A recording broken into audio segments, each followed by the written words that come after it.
Walter Rodney argues that the term Arab slave trade is a historical misnomer since bilateral trade agreements between myriad ethnic groups across the proposed Zanj trade network characterized much of the acquisition process of chattel, and more often than not indentured servants. Topic: Scope of the trade.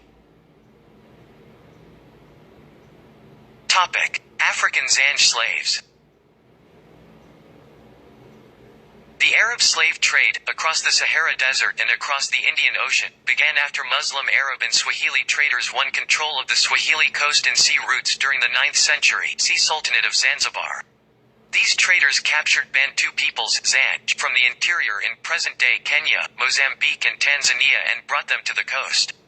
There, the slaves gradually assimilated in the rural areas, particularly on the Unguja and Pemba Islands. Some historians assert that as many as 17 million people were sold into slavery on the coast of the Indian Ocean, the Middle East, and North Africa, and approximately 5 million African slaves were transported by Muslim slave traders via Red Sea, Indian Ocean, and Sahara Desert to other parts of the world between 1500 and 1900. The captives were sold throughout the Middle East.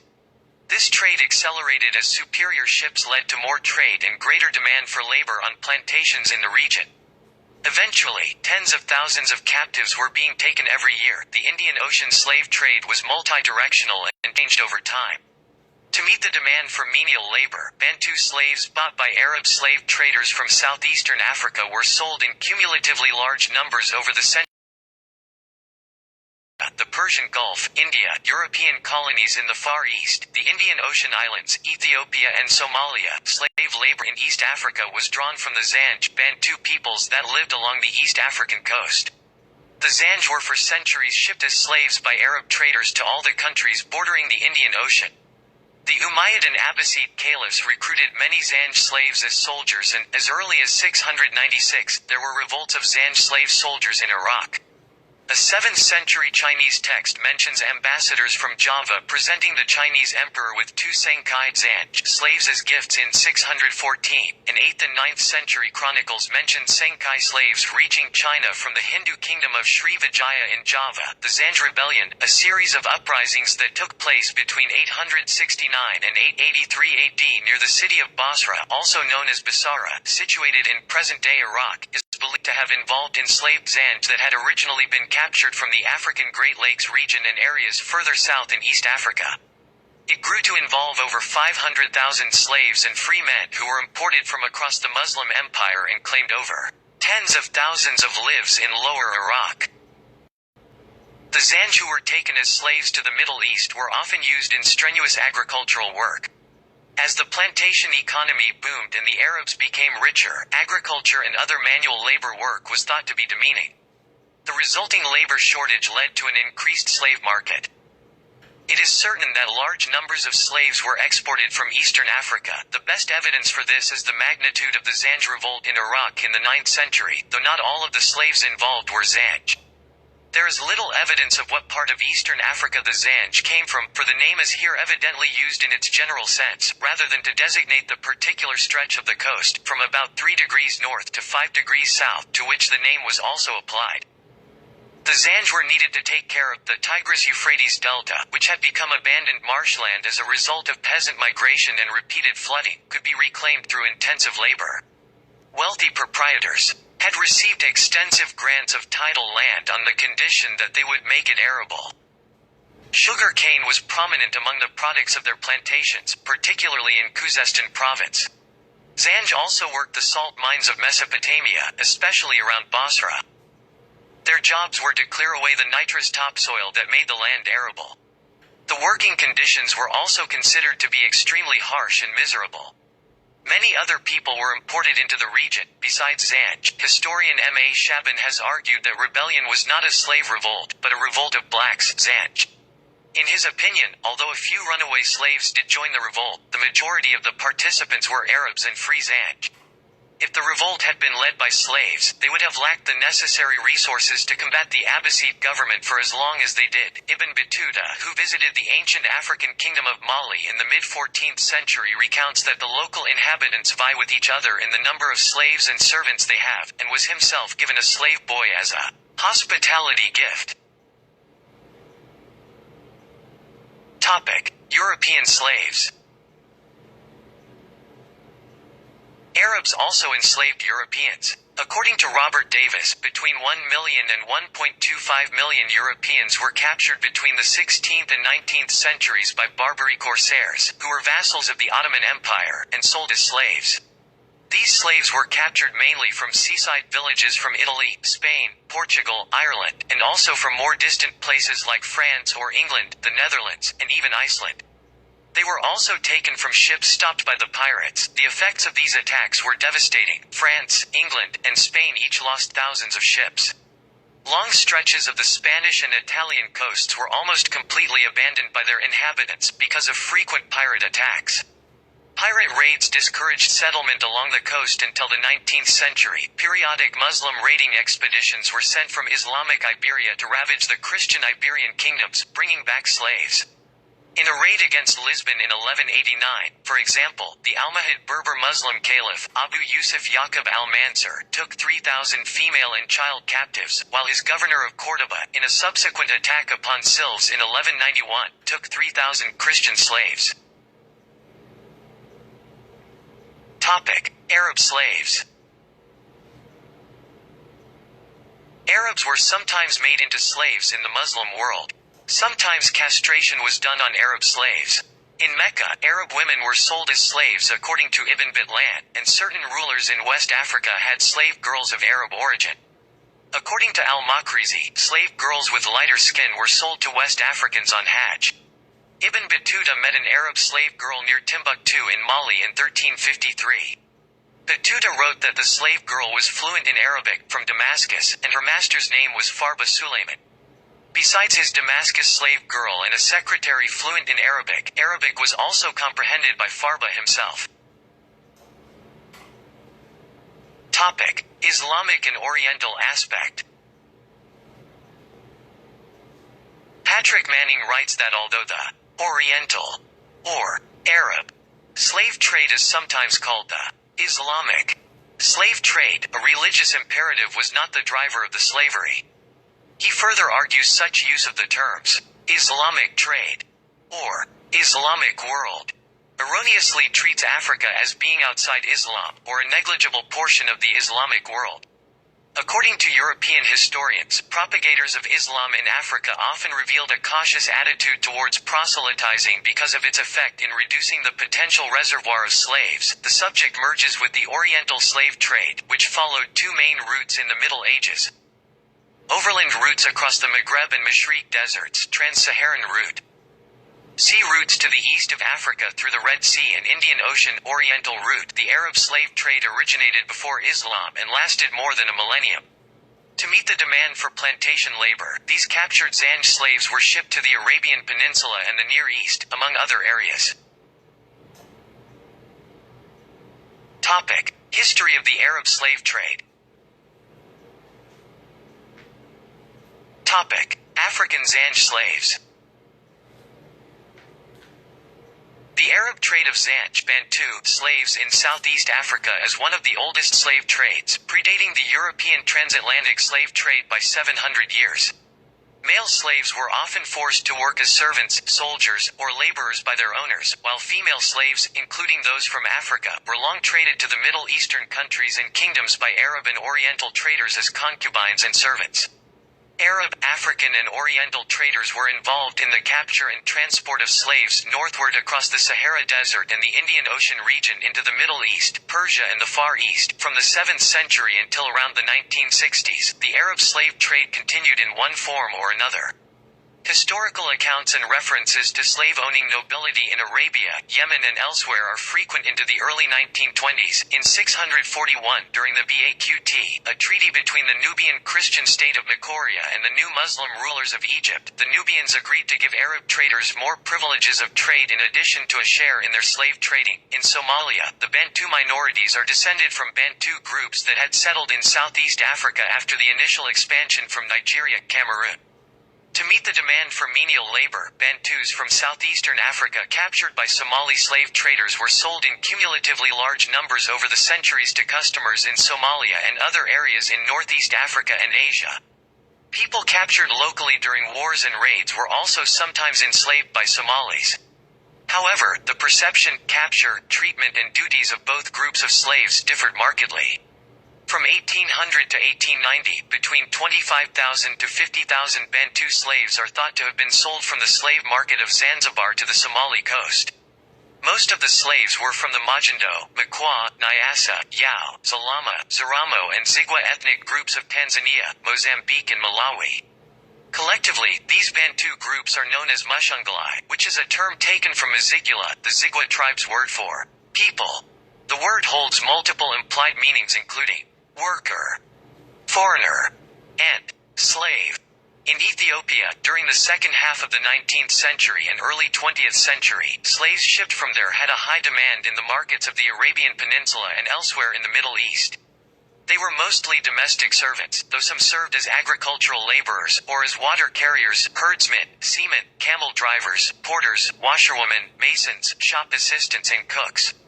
The most fortunate of the men worked as the officials or bodyguards of the ruler and emirs, or as business managers for rich merchants. They enjoyed significant personal freedom and occasionally held slaves of their own. Besides Javanese and Chinese girls brought in from the Far East, red, non-black Ethiopian young females were among the most valued concubines. The most beautiful ones often enjoyed a wealthy lifestyle and became mistresses of the elite or even mothers to rulers. The principal sources of these slaves, all of whom passed through Matama, Massawa and Tadjoura on the Red Sea, were the southwestern parts of Ethiopia, in the Oromo and Sidama country, in the Central African Republic. During the 16th and 17th centuries, Muslim slave traders began to raid the region as part of the expansion of the Saharan and Nile River slave routes.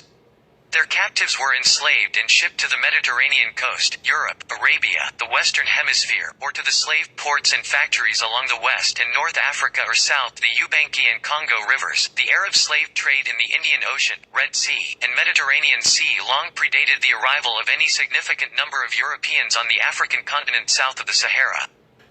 Some descendants of African slaves brought to the Middle East during the slave trade still live there today, and are aware of their African origins. European slaves. The North African slave markets traded also in European slaves. The European slaves were acquired by Barbary pirates in slave raids on ships and by raids on coastal towns from Italy to Spain, Portugal, France, England, the Netherlands, and as far afield as Iceland. Men, women, and children were captured to such a devastating extent that vast numbers of seacoast towns were abandoned. Ohio State University history professor Robert Davis describes the white slave trade as minimized by most modern historians in his book Christian Slaves, Muslim Masters, White Slavery in the Mediterranean, the Barbary Coast in Italy, 1500 to 1800, Palgrave Macmillan. Davis estimates that 1 million to 1.25 million white Christian Europeans were enslaved in North Africa, from the beginning of the 16th century to the middle of the 18th by slave traders from Tunis, Algiers, and Tripoli alone. These numbers do not include the European people which were enslaved by Morocco and by other raiders and traders of the Mediterranean Sea coast, and roughly 700 Americans were held captive in this region as slaves between 1785 and 1815.16 th and 17th century customs statistics suggest that Istanbul's additional slave import from the Black Sea may have totaled around 2.5 million from 1450 to 1700. 19th century. In the 1800s, the slave trade from Africa to the Islamic countries picked up significantly. When the European slave trade ended around the 1850s, the slave trade to the east picked up significantly only to be ended with European colonization of Africa around 1900. In 1814, Swiss explorer Johann Burckhardt wrote of his travels in Egypt and Nubia, where he saw the practice of slave trading. I frequently witnessed scenes of the most shameless indecency, which the traders, who were the principal actors, only laughed at. I may venture to state that very few female slaves who have passed their 10th year reach Egypt or Arabia in a state of virginity. David Livingstone wrote of the slave trade in the African Great Lakes region, which he visited in the mid-19th century. To overdraw its evils is a simple impossibility. We passed a slave woman shot or stabbed through the body and lying on the path. Onlookers said an Arab who passed early that morning had done it in anger at losing the price he had given for her, because she was unable to walk any longer. We passed a woman tied by the neck to a tree and dead. We came upon a man dead from starvation. The strangest disease I have seen in this country seems real to be broken-heartedness, and it attacks free men who have been captured and made slaves. Livingstone estimated that 80,000 Africans died each year before ever reaching the slave markets of Zanzibar. Zanzibar was once East Africa's main slave trading port, and under Omani Arabs in the 19th century as many as 50,000 slaves were passing through the city each year, Livingstone wrote in a letter to the editor of the New York Herald. And if my disclosures regarding the terrible Ujijian slavery should lead to the suppression of the East Coast slave trade, I shall regard that as a greater matter by far than the discovery of all the Nile sources together. 20th century. During the Second Sudanese Civil War, 1983 to 2005, people were taken into slavery. Estimates of abductions range from 14,000 to 200,000. Slavery in Mauritania was legally abolished by laws passed in 1905, 1961, and 1981. It was finally criminalized in August 2007. It is estimated that up to 600,000 Mauritanians, or 20% of Mauritania's population, are currently in conditions which some consider to be slavery. Namely, many of them used as bonded labor due to poverty. Slavery was comparatively recently outlawed in Oman, 1970, Qatar, 1952, Saudi Arabia, and Yemen, both in 1962. Historical and geographical context. Islamic world. Islamic Sharia law allowed slavery but prohibited slavery involving other pre-existing Muslims. As a result, the main target for slavery were the people who lived in the frontier areas of the Muslim world. Slaves initially came from various regions, including Central Asia, such as Mamluks, and Europe, such as Sakaliba, but by the modern period, slaves came mostly from Africa. According to the Sharia law, slaves were allowed to earn their living if they opted for that, otherwise it is the owner's, master duty to provide for that. They also could not be forced to earn money for their masters unless with an agreement between the slave and the master. This concept is called Makarj, Mukaraja, lane. And Karajahu he made an agreement with him, namely, his slave that he, the latter, should pay him a certain impost at the expiration of every month, the slave being left at liberty to work, in which case the slave is termed Abdu Mukariju. In Islamic law, if slaves agree to that and they would like the money they earn to be counted toward their emancipation, then this has to be written in the form of a contract between the slave and the master. This is called mkatbt, mukataba, in Islamic jurisprudence, which is only, by consensus, a recommendation, and accepting a request for a mukataba from slaves is thus not obligatory for masters. Although the owner did not have to comply with it, was considered praiseworthy to do so. The framework of Islamic civilization was a well-developed network of towns and oasis trading centers with the market, souk, bazaar, at its heart. These towns were interconnected by a system of roads crossing semi-arid regions or deserts. The routes were traveled by convoys, and slaves formed part of this caravan traffic. In contrast to the Atlantic slave trade, where the male-female ratio was 2-to-1 or 3-to-1, the Arab slave trade instead usually had a higher female-to-male ratio. This suggests a general preference for female slaves. Concubinage and reproduction served as incentives for importing female slaves, often Caucasian, though many were also imported mainly for performing household tasks. Arab views on African peoples. Abdelmajid Hanoum, a professor at Wesleyan University, states that racist attitudes were not prevalent until the 18th and 19th century. According to Arnold J. Toynbee, the extinction of race consciousness as between Muslims is one of the outstanding achievements of Islam, and in the contemporary world there is, as it happens, a crying need for the propagation of this Islamic virtue. Ibn Battuta, who visited the ancient African kingdom of Mali in the mid-14th century, recounts that the local inhabitants vie with each other in the number of slaves and servants they have, and was himself given a slave boy as a hospitality gift. Africa, 8th through 19th centuries. In April 1998, Alicia Mbakolo wrote in Le Monde Diplomatique, "The African continent was bled of its human resources via all possible routes. Across the Sahara, through the Red Sea, from the Indian Ocean ports and across the Atlantic. At least 10 centuries of slavery for the benefit of the Muslim countries, from the 9th to the 19th. He continues, 4 million slaves exported via the Red Sea, another 4 million through the Swahili ports of the Indian Ocean, perhaps as many as 9 million along the Trans-Saharan caravan route, and 11 to 20 million, depending on the author, across the Atlantic Ocean. In the 8th century, Africa was dominated by Arab Berbers in the north. Islam moved southwards along the Nile and along the desert trails. The Sahara was thinly populated. Nevertheless, since antiquity there had been cities living on a trade in salt, gold, slaves, cloth, and on agriculture enabled by irrigation, Tiaret, Walata, Sijilmasa, Zawila, and others.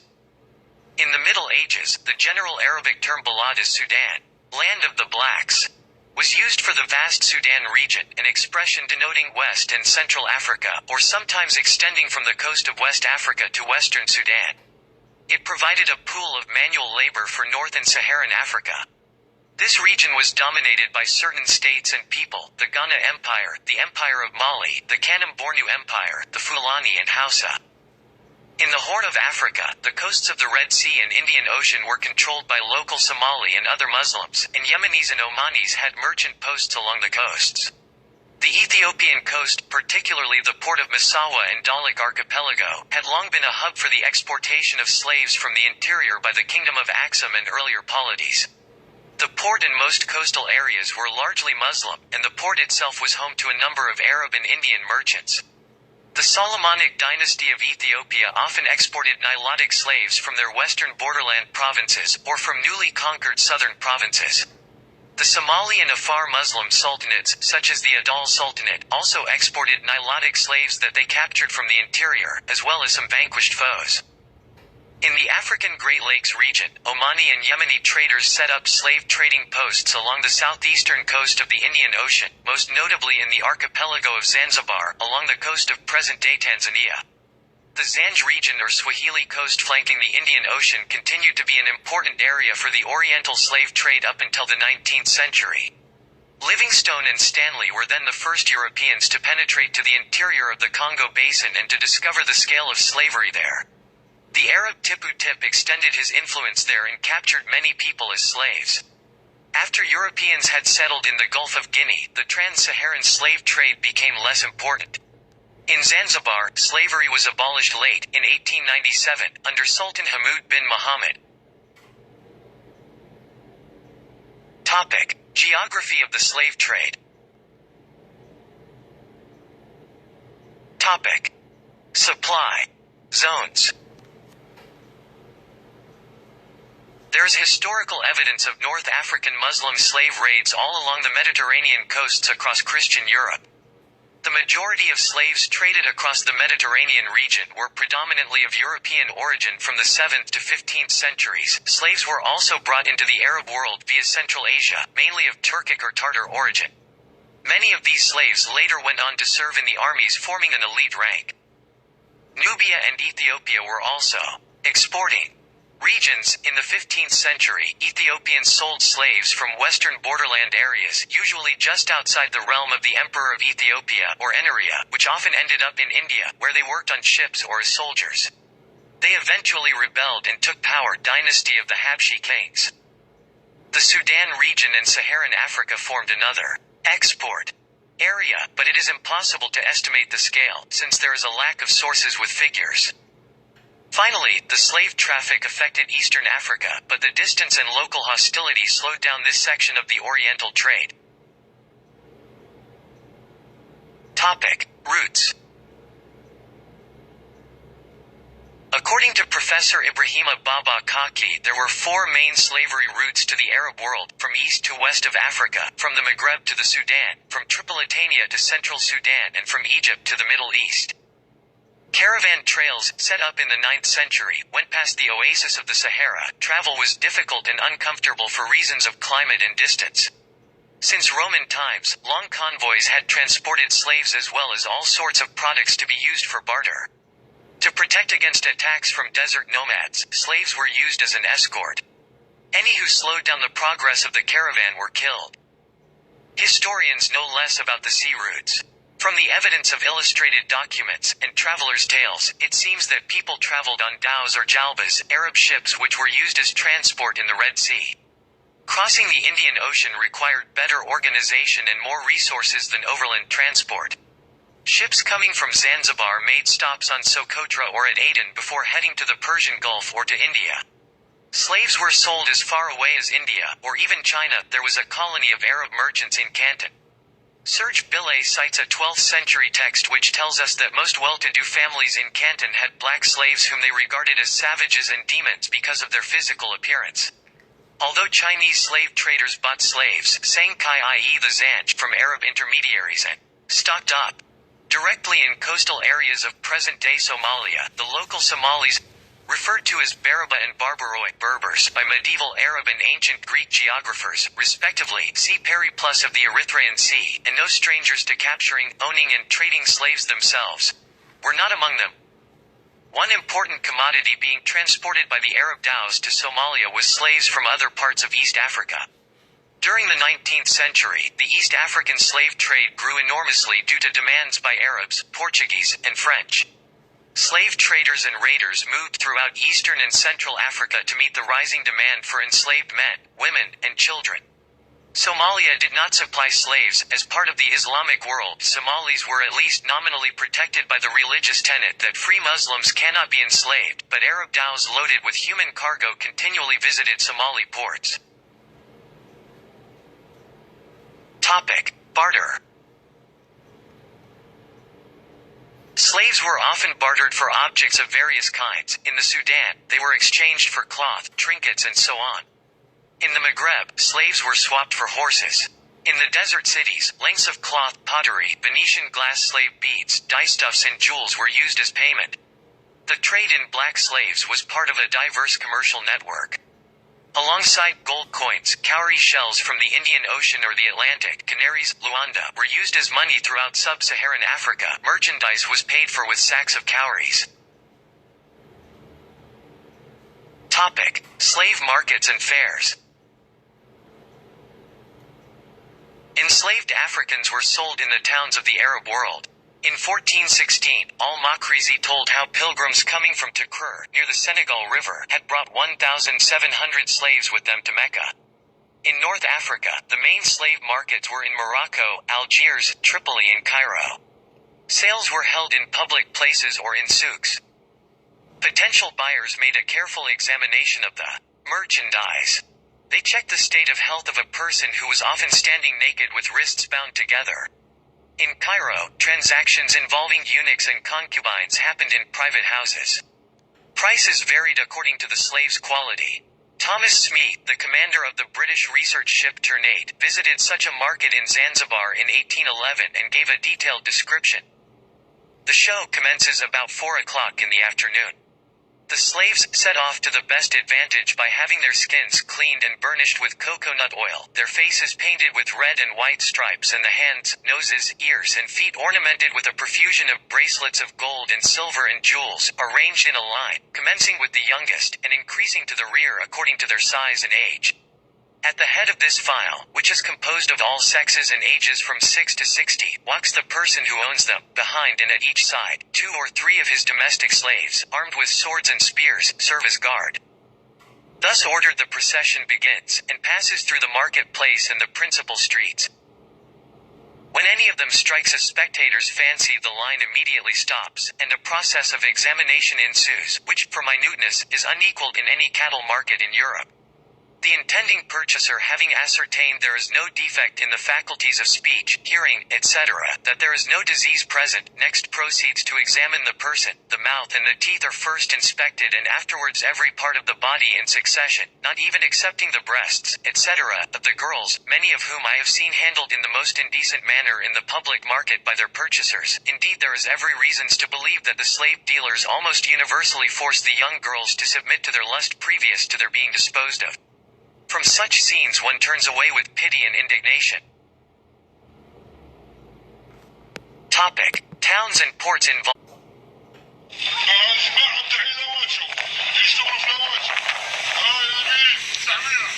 A man addressing an unseen crowd. Big strong boys for farm work, he says. 400.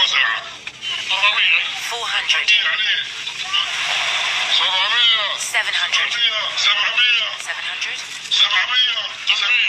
800.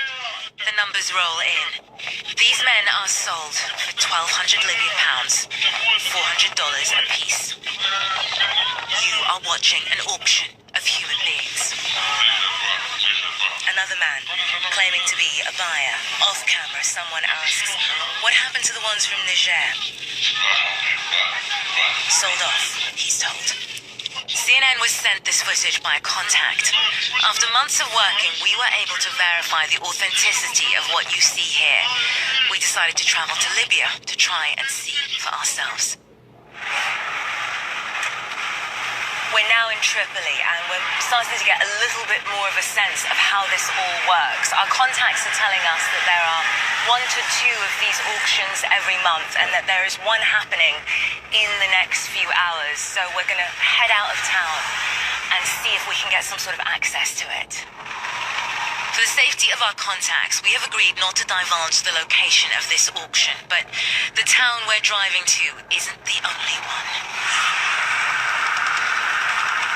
Night falls. We travel through nondescript suburban neighborhoods, pretending to look for a missing person. Eventually, we stop outside a house like any other. Adjust our secret cameras. And wait. Finally,